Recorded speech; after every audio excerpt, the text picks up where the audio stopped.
My name is Jack. I am on duty at one of the most mysterious hospitals on the outskirts of our city. This place has long been shrouded in secrets and horrors about which no one dares to speak aloud. One night, while I was on night shift again, something happened that changed my life forever. I was sitting at my post looking through old recordings and slowly drifting into a doze when I heard a strange sound. It was something like a creak, as if a heavy door had opened by itself. I looked up and saw that the door to the old archive, which had always been locked, was now open. My heart began to beat faster, but I decided to go see what happened there. Grabbing a flashlight, I headed for the door. As I approached the door, I felt a cold breath of breeze that seemed unreal for a closed space. I carefully went inside and saw that all the old papers and documents were scattered on the floor. On the wall hung an old, faded portrait of a doctor who seemed to be watching me. My flashlight illuminated the corner of the room where I saw an old safe. It looked as if no one had opened it for decades. I could not resist curiosity and decided to try to open it. The key was in place, and with a little effort I was able to turn it. Opening the safe, I found several old magazines and diaries. One of them was signed with the name Dr. Edward Blake. I opened the first page and started reading. With each line, my fear grew because the diary was about experiments that the doctor conducted on patients. According to the records, Dr. Blake was engaged not only in treatment, but also in research in the field of occult sciences. He believed that through painful procedures one could summon spirits and even gain immortality. Patients who came to him often did not return, and their fates remained unknown. I continued reading when I suddenly heard footsteps behind me. I turned sharply but did not see anyone. My heart was pounding and I knew I couldn't stay in this room much longer. Closing the diary, I threw it back into the safe and left the archive. Returning to my post, I couldn't shake the feeling that I was being watched. I decided to check the old medical records, hoping to find more information about Dr. Blake and his patients. It seemed to me that I was obliged to find out the truth about what was happening in this hospital. Over the next few nights, I continued my investigation. I studied the medical records and found more and more evidence that Dr. Blake was a true monster. His treatment methods were brutal and the results disastrous. Patients disappeared without a trace, and their relatives never received answers. One night, when I was going through another batch of old records, I came across a very strange and disturbing thing. All patients treated by Dr. Blake had one thing in common. They had similar scars on their wrists.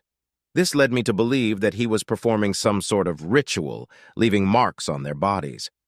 I decided to check out the basements of the hospital, which had long been closed to staff. Knowing that there might be even more gruesome evidence, I took a flashlight with me and headed down to the darkest and most forgotten corners of the building. The basements of the hospital looked even more ominous than I could have imagined. Flashing lamps, tattered walls, and broken doors created an atmosphere that made the hair stand on end. I slowly made my way forward, trying not to pay attention to the strange sounds and shadows that appeared around. Suddenly, I saw something that caught my attention. On one of the walls was written in crooked letters, "They are still here." My hands trembled, but I decided to continue on my way because I had to learn the truth. Approaching one of the closed doors, I heard a faint moan. It was a human voice, but it sounded as if it came from another world. I opened the door and saw in front of me a room filled with old medical instruments and scary drawings on the walls. An old mannequin lay on the floor, covered in dust and cobwebs. It seemed that it was used for some obscure experiments. Fear gripped me, and I knew I couldn't stay here much longer. Suddenly, the door closed behind me with a loud bang. I turned around and saw a shadow quickly walk past me. It appeared to be a human silhouette, but it was moving incredibly fast. I started screaming, trying to open the door, but it wouldn't budge. I felt something cold and invisible touch my hand. It was a touch that made me shudder in terror. I fell to my knees trying to figure out what was going on. At that moment, I saw that bloody handprints began to appear on the walls. I knew I had to get out of here at any cost. Gathering all my strength, I tried to open the door again, and this time I succeeded. Running out of the room, I heard an ominous laugh behind me, which made me run even faster. Back on the surface, I couldn't find my place. What I saw in the basements was too horrible to believe. I decided not to stay in the hospital alone anymore. The next day, I told my colleagues about what had happened, but they just laughed and said that it was all my imagination. But I knew it was real. I decided to investigate further, but this time I wasn't alone. My friend and colleague Mark agreed to help me. He too had heard of strange events in the hospital and was ready to take risks for the truth. Mark and I began planning our next exploration. We decided to go back to the basements, but this time we brought more equipment and protection. We knew that something very dangerous could await us. At night, we went to the cellars again. This time we were ready for any surprises. Armed with flashlights, cameras, and protective gear, we began our descent. Mark was more confident than I was, and that gave me the strength to keep going. When we reached the room in which I saw the shadows, we began to examine it carefully. Mark discovered an old carved symbol on the wall that looked like an occult sign. It was covered in blood that seemed fresh, even though the walls were covered in dust. Mark suggested that this symbol might be part of some ritual. We decided to capture it on camera and continue our research. The next room was even scarier. There we found old beds with straps attached and even more bloodstains on the walls. Mark walked over to one of the beds and saw an old diary lying under it. He opened it and began to read aloud. With every word, our fear grew. The diary belonged to one of the patients, which described the terrible experiments conducted on him by Dr. Blake. The patient wrote about the indescribable pain and suffering he had to endure. He believed that Dr. Blake was trying to open a gateway to another world through the suffering of his victims. At the end of the diary was written, "I know I can't run away. They will come for me." Mark and I exchanged glances. We understood that we were on the verge of discovering something terrible and incomprehensible. We decided to return and carefully prepare for the next visit, because now we knew that something extremely dangerous was happening here. The next day, we decided to go to the local archives to learn more about Dr. Blake and his experiments. We found several old newspaper articles that mentioned his name. It turned out that he was a great doctor, but his treatment methods were shrouded in mystery. One day he disappeared without a trace, and no one knew what happened to him. Some witnesses said that they saw him perform strange rituals in his office, but no one could confirm these words. All of his patients disappeared or died under unknown circumstances. Mark and I decided to return to the hospital at night to continue the investigation. We brought all the necessary tools, including voice recorders and infrared cameras, to record any unusual activity. This time, we were even more determined to find out the truth. Returning to the basements, we began to explore the other rooms. In one of them, we found an old table with many papers. On one of the documents was written, Experiment #13, Contact with the Other World. We realized that these could be records of one of Dr. Blake's rituals. Mark began to read the document carefully. It turns out that Dr. Blake believed in the possibility of opening a gate to another dimension through suffering and death. He conducted horrific experiments on patients in an attempt to find a way to achieve immortality. But something went wrong. The doctor described how one day during a ritual he heard voices coming from the darkness. They talked about lost souls and eternal torment. After this experiment, he no longer performed rituals, but his patients began to disappear from the hospital as if they had never existed. Mark and I decided to continue exploring the cellars. We found several more rooms where old medical instruments and tissue samples were kept. On one of the tables, we saw a glass jar in which something was moving. It was some kind of living organism that looked unnatural and creepy. We turned around, but saw no one. It seemed that someone invisible was following us. We felt the cold breath on our skin and realized that we had to be very careful. Mark suggested we go back to the room with the symbol we found earlier. We wanted to explore it in more detail and try to understand what role it played in Dr. Blake's rituals. We approached the wall and began to capture the symbol on the camera. Suddenly, Mark's flashlight began to flicker, and we saw a shadow moving along the wall. She looked like a human figure, but moved unnaturally fast. We began to panic, but decided to stay and investigate the phenomenon. Approached us, and we heard a faint whisper. It seemed that the voices came from another world. They spoke of suffering and eternal torment. We realized that this could be the manifestation of those souls who were victims of Dr. Blake's experiments. Mark took a few pictures on his camera, but suddenly the light went out. We found ourselves in complete darkness, surrounded by incomprehensible sounds and cold. I felt something touch my shoulder and realized that we had to get out of here immediately. We ran out of the basement and climbed to the surface. We were looked at by colleagues who were surprised by our condition. We told them about what we saw, but most of them again dismissed it as fiction and hallucinations. But one of the doctors, old Dr. Richardson, came up to us and said he believed what we said. He said that he had long heard about Dr. Blake's experiments and knew that strange things were happening at the hospital. He offered to help us in the investigation. Dr. Richardson said that he had worked with Dr. Blake many years ago.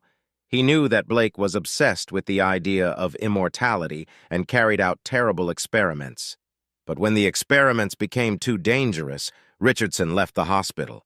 We agreed to meet with Dr. Richardson the next day and continue the research. He promised to tell more about those events and help us find a way to stop the dark forces that Blake had awakened. The next day, we met in Dr. Richardson's office. He showed us old photographs and documents that testified to Dr. Blake's experiments. In one of the photos, we saw a group of people standing in a circle holding hands. It was a ritual that took place in the basements of the hospital. Dr. Richardson explained that this ritual was supposed to open a gate to another dimension, but something went wrong. The souls of those who participated in the ritual are stuck between worlds, and now they are looking for a way to return. He believed we could find a way to free them. We decided to go back to the basements and try to perform our own ritual to free the souls. Dr. Richardson gave us instructions and old texts to use. We knew it would be dangerous, but we were willing to take the risk. At night, we went down to the cellars again. This time, we were even more careful. We placed the candles and prepared everything necessary for the ritual. Dr. Richardson began chanting, and we held hands in a circle. During the ritual, we heard faint voices and saw shadows moving around us. It seemed that the souls began to respond to our actions. We felt a strong cold and saw the symbol on the wall begin to glow. Suddenly, the light became so bright that we could not open our eyes. We heard a loud sound like a door opening and felt something invisible pass through us. We knew that these could be souls that had finally found their way out. When the light disappeared, we saw that all the shadows and voices had disappeared. The cellars became quiet and peaceful. We realized that the ritual worked and the souls were released. We felt relieved, but knew that this was only the beginning. Returning to the surface, we told our colleagues about what had happened. This time, they believed us, because they saw the changes that took place in the hospital. Dr. Richardson thanked us for our courage and promised to continue the investigation to learn more about those rituals and their consequences. Mark and I decided we needed to rest after everything that had happened, but we knew that our adventure was not over yet. We intended to learn more about the hospital's dark secrets and help those affected by Dr. Blake's experiments. The next day, we met with Dr. Richardson in his office. He showed us even more documents and photographs that showed Dr. Blake's other experiments. We realized that he was not the only one who performed such rituals. Other doctors were also involved. Dr. Richardson spoke of a group of doctors who formed a secret society and conducted rituals in hospital basements. They believed that they could get knowledge and power from other worlds, but something went wrong and most of them disappeared or died. We decided to find other members of this society and learn more about their rituals. We knew it would be dangerous, but we were ready for any challenge. We intended to stop those who could still carry out these terrible experiments. We began by searching archival records and newspaper articles about doctors who worked with Dr. Blake. We found several names and decided to contact their relatives or colleagues. It was not easy, because many did not want to talk about those times. Finally, we managed to find one of the former doctors who agreed to meet with us. His name was Dr. Henry Gray. He said that he was a young doctor when he joined the society. He didn't know what they were planning, but when he found out the truth, he tried to escape. Dr. Gray talked about the last ritual that Dr. Blake performed. It was the most difficult and dangerous ritual that was supposed to open the gate to the world of the dead. But something went wrong, and all the participants in the ritual died or disappeared. He said he still has night terrors and feels guilty for being a part of it. He gave us some old books and documents that could help us in our investigation. We thanked him and promised to stop those who still perform these rituals. With the documents and books we received from Dr. Gray, we began to learn more about the secret society. It turned out that their rituals were based on ancient occult texts that promised knowledge and power in exchange for souls. One of the books was the Necronomicon, an ancient text that described rituals for contacting the afterlife. We understand that Dr. Blake and his company used these texts for their experiments. We started studying the book, trying to find a way to stop them. The book was written in a complex language, with many incomprehensible symbols and spells. We turned to Professor Jonathan Howell, an expert in the occult sciences, to help us decipher the text. The professor agreed to help and invited us to his house. At Professor Howell's house, we began work on the book. He explained that these rituals were extremely dangerous and could lead to untold consequences. He helped us decipher several spells and found a ritual that could stop it all. The ritual required us to collect some rare ingredients and perform it in a place where the most rituals were performed.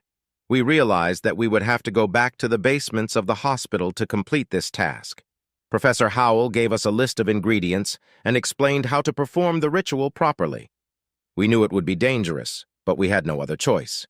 We went in search of necessary things, preparing for the last test. The first ingredient was the blood of an innocent. We realized that this might be the most difficult task, but Professor Howell explained that animal blood could be used. We got to the farm and got the lamb's blood to use for the ritual. The next ingredient was an ancient artifact stored in a local museum. It was an amulet that, according to legend, had the power to protect against evil spirits. We approached the director of the museum and asked for permission to take the amulet for our ritual. The museum director was skeptical at first, but when we explained to him that it was a matter of life and death, he agreed to help. We took the amulet and went on. The last ingredient was the holy water we got from the local church. The priest blessed us and wished us success in our mission. Having collected all the necessary things, we were ready to conduct the ritual. At night, we went down to the basements of the hospital again. Professor Howell joined us to help with the ritual. We set out the candles, prepared the ingredients, and began to read the spells from the book. During the ritual, we felt the presence of dark forces. Shadows began to move around us and voices whispered from the darkness. We knew we couldn't stop and kept chanting. Suddenly, the light from the candles grew brighter, and we saw the symbol on the wall begin to glow. We felt an intense cold and saw something invisible pass through us. These were the souls we were trying to liberate. Professor Howell finished casting the spell, and we saw the shadows begin to disappear. The voices became weaker, and we felt relief. The ritual worked, and the dark forces were banished from the hospital. The cellars became quiet and peaceful. We realized that our mission was complete. Professor Howell thanked us for our courage and said that we have made a great contribution to the fight against dark forces. Returning to the surface, we felt how the hospital became brighter and more pleasant. Colleagues congratulated us and thanked us for what we did. We knew that we had saved many people from the horrors that took place in the basements. Mark and I decided we needed to rest after everything that had happened. We took a vacation and went to nature to regain our strength and forget about the horrors we experienced. We spent several weeks in the forest, enjoying the peace and quiet. But we knew that our adventure was not over yet. We were ready for new challenges and knew that we would always fight against evil. Returning to the city, we decided to found an organization that would deal with the investigation and fight against occult phenomena. We wanted to help people and protect them from the dark forces that might still exist in the world. The organization quickly gained popularity, and we received many requests from people who needed our help. We knew we had made the right choice and continued our work with pride and courage. Our research and fight against evil continued, but we knew that we would always be able to overcome any challenge because we were ready to protect those who needed our help. Needed our help.